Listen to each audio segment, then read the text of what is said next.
Chainsaw Man is here, and it is glorious. The long-awaited Shonen Jump adaptation has not only kicked off a great season of anime, but it also marks the first time Tatsuki Fujimoto's work comes alive in animation. Despite having been in the industry since he was 17 years old, Fujimoto's work had never before received this level of acclaim, success, and marketing that Chainsaw Man is now enjoying. And that is great. Fujimoto is a fantastic author and artist that deserves praise and celebration. With Chainsaw Man's success comes a natural curiosity into Fujimoto's other work, a curiosity that is rewarded with a pretty interesting observation. Going through Fujimoto's body of work reveals a few key tendencies in how Fujimoto chooses what topics and themes to focus on, creating a shockingly consistent thematic focus. What is that focus, and how is it expressed across various Fujimoto series? And how can this focus be once again seen in Chainsaw Man? That and more in this video, as we dive into one aspect of Tatsuki Fujimoto's artistic vision. Spoilers for all of his works, including Chainsaw Man.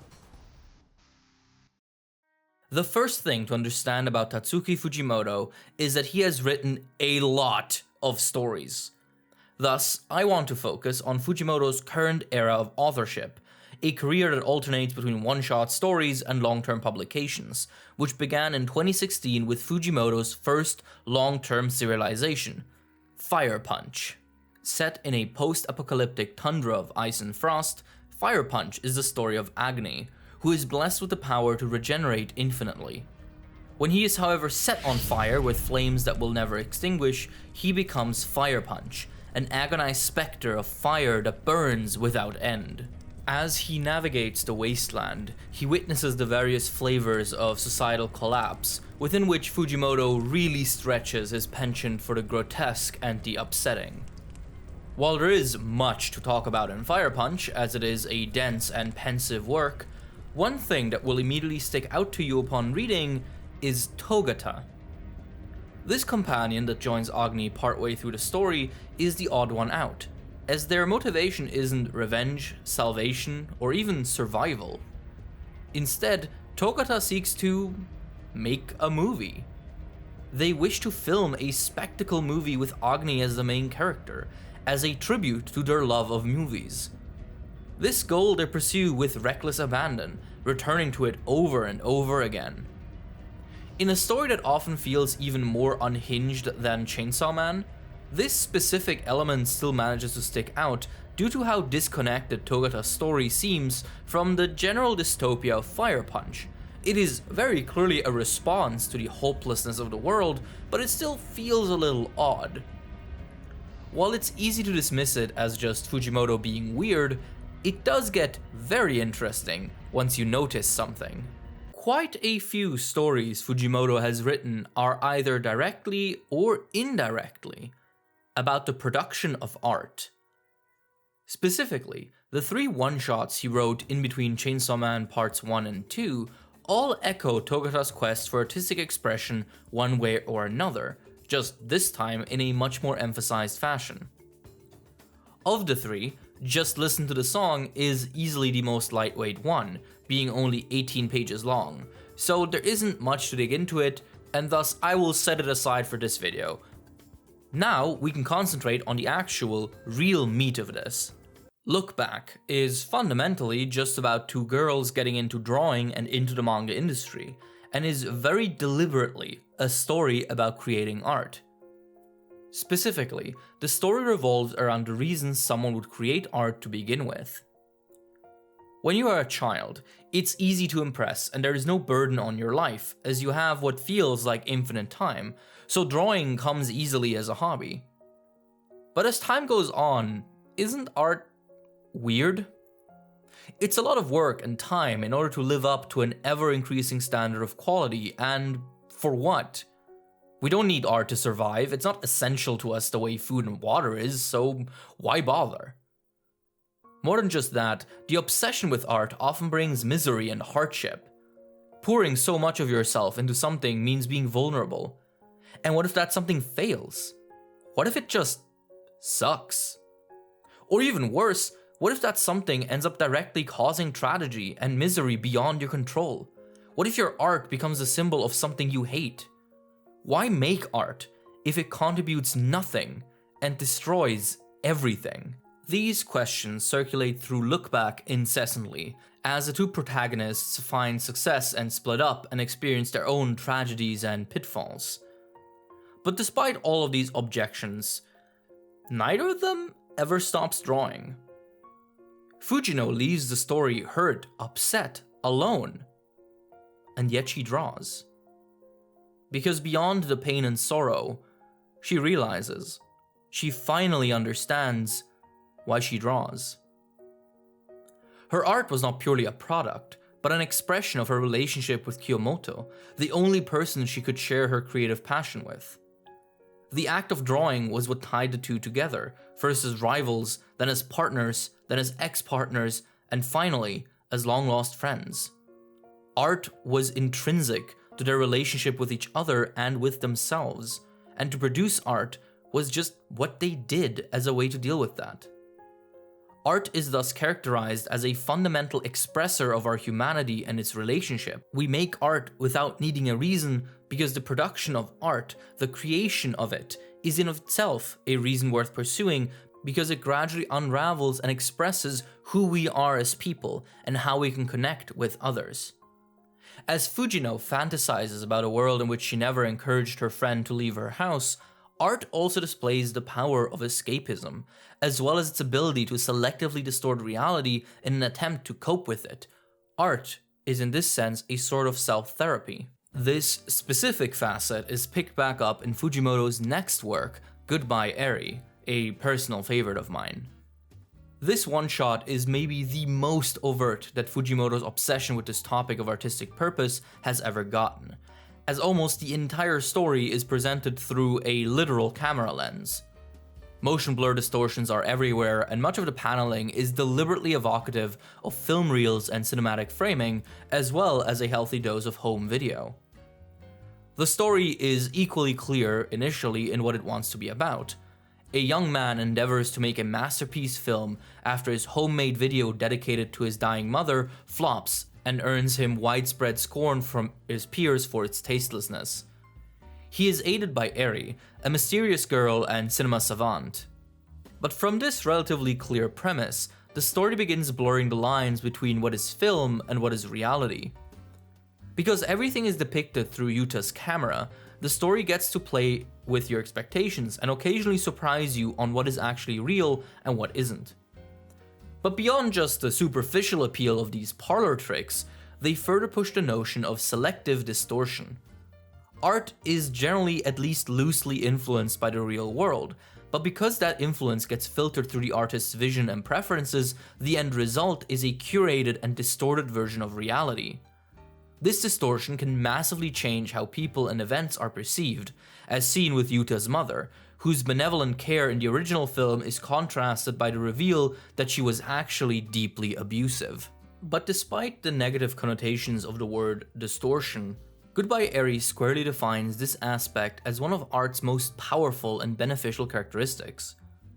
Reality is harsh and often tragic. The misery that befalls Yuta is not really caused by his art, but by him simply existing. Life often leaves us devoid of the power to influence that which hurts us most, and art allows us to reclaim that power.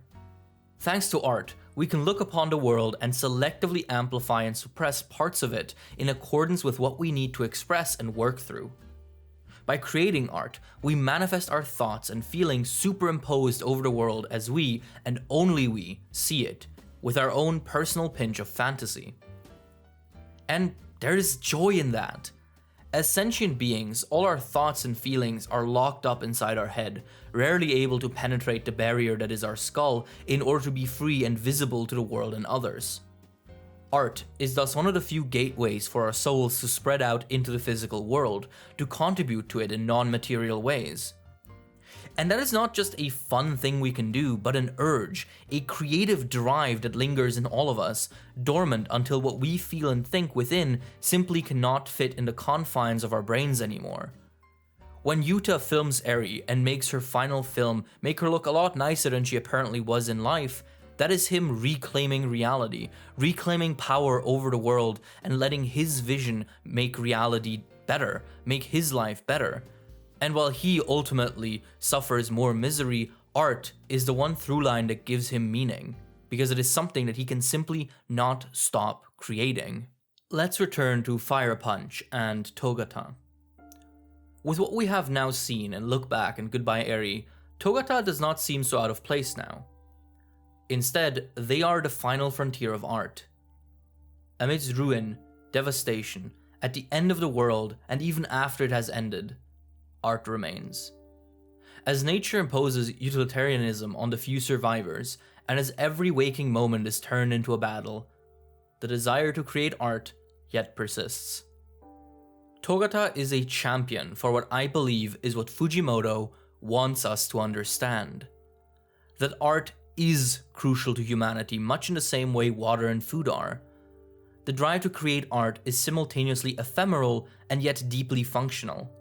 We don't need a reason, we don't need the end product to serve a purpose.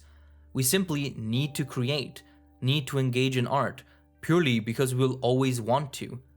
The purpose of creating art is the creation itself, the reclamation of power over a world that makes us small.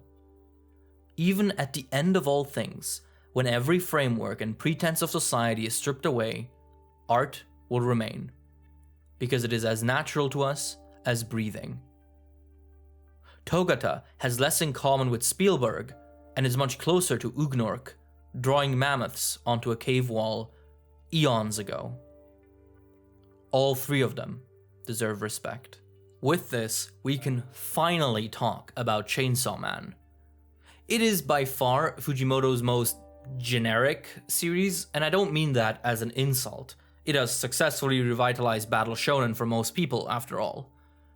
What I mean is that it is the most focused on plot, narrative, and direct themes tied to its genre, as opposed to the other works we have discussed, where Fujimoto seemed more focused on the larger vibes and topics, with the story being mostly an excuse to explore the ideas we have talked about so far. In other stories, Fujimoto tends to be more unhinged, whereas Chainsaw Man has him at his most normal. But even so, Chainsaw Man finds time to investigate this topic. In chapter 39, Makima takes Denji out on a date, a movie marathon where they hop from cinema to cinema and watch various movies all day long. As they watch the movies, Makima seems exceedingly bored, criticizing each movie on its functional parameters. But then, in the last movie, she sheds a solitary tear, stating that this movie made the entire ordeal worth it. Later, it is of course revealed that Makima is not actually human, and is instead the control devil. As Denji stares her down for their final showdown, he asks her if bad movies should exist, which she answers with no. Here, we can see Fujimoto's idea of art and its power over humanity rear its head once again. Makima's clinical autopsying of the movies she disliked, and her harsh words to Denji on the graveyard are ultimately incompatible with the reality of the date they had. The bad movies made the good one worth it. Makima may not be human, but even she was touched by a movie, a piece of art depicting the one thing she can never have: genuine connection and emotion, unattainable to the control devil. Also on the date, we have Denji, someone who for most of his life had to fight to survive, casually enjoying movies. Despite having learned to focus on survival, Denji appreciates and enjoys time spent with even the dullest movies, and the series never brings up how weird that is. If art was functionally purposeless, then someone who has only ever known hardship would realistically be a little apprehensive about leisure activities with no point to them. Someone who simply had to survive day in and day out would probably not exactly be immediately appreciative of something like art. They might see it as pointless.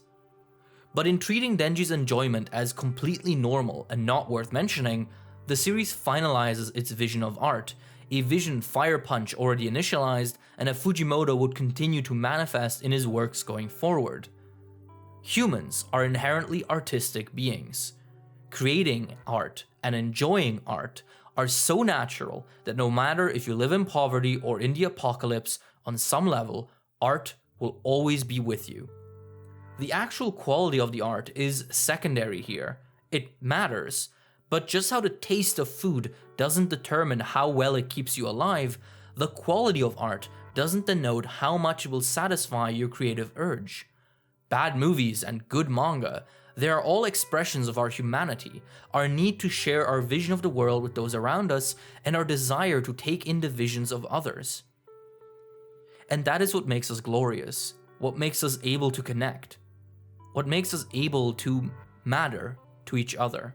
I believe that this idea is what permeates most of Tatsuki Fujimoto's recent work, turning it into an assortment of bizarrely affecting and emotional acid trips, true anti-pretentiousness as crass dialogue discusses the purpose of art.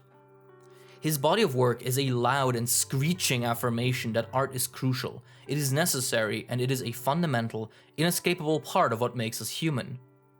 Both its creation and its experience are nearly biological processes, the metabolism of the human soul that is as primal as it is sophisticated, as necessary for human life as water. And consequently, Fujimoto consistently expresses that within every human being, art dwells. From every place, no matter how unlikely, meaning can spring up. It may be hard to appreciate by the larger audiences, it may be weird and a little upsetting, but within each of us slumbers a piece of art unique to each of us. Our very own piece of human providence. If I had to leave you with a conclusion, it would be this.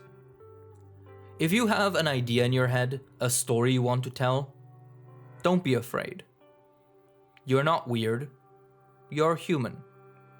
We all feel this pressure, one way or another. Everyone, no matter how much they may pretend otherwise, wants to create something. Maybe with their hands, maybe with their mind, maybe in another way altogether. We all crave the creation of something unique to us. Your idea may not pan out, it may not be a runaway success, but even so, in that process of creation, you will definitely gain something valuable. You have a creative urge, and you should follow it. Tatsuki Fujimoto believes in you. I believe in you.